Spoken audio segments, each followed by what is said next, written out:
My dudes, my guys, my freaking boys. Today we're going to be installing some parts on our 350Z that you see right here. Evil Energy once again came through and they said that they had a catch can they wanted me to try. I don't know if you can see. I can see my breath. I'm going to turn the heater on and then start knocking some of this stuff out.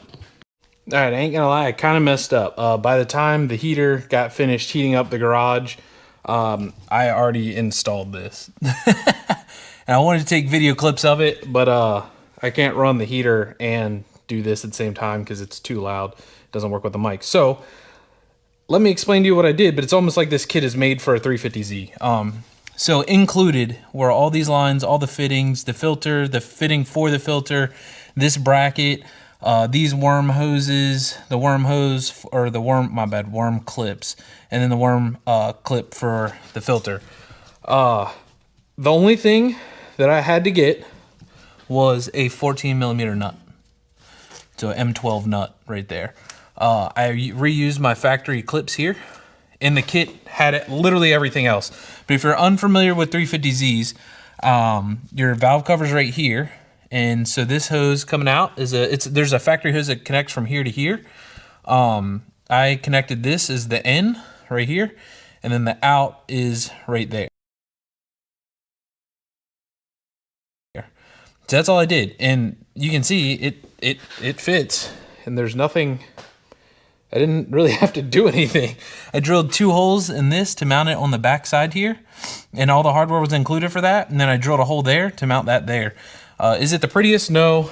I can make something better when it's not 30 degrees outside, but yeah, that was way too easy. I think the garage heated up in 10 minutes, and I installed that like. It's like this kit was literally made for a Z. And the cool part with this is that it's got a little dipstick right here.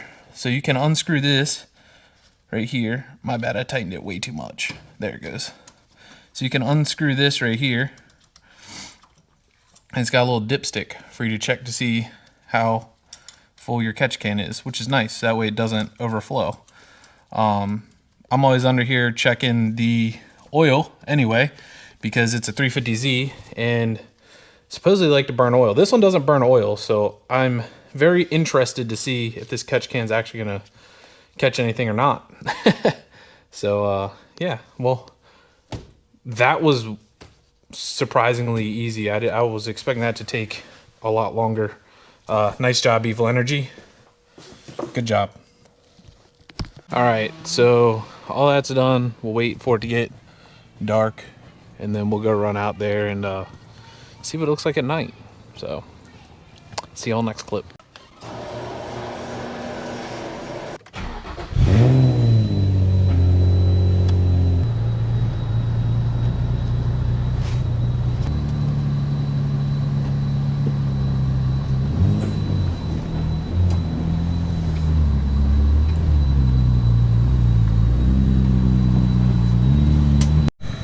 All right, so this is what we got.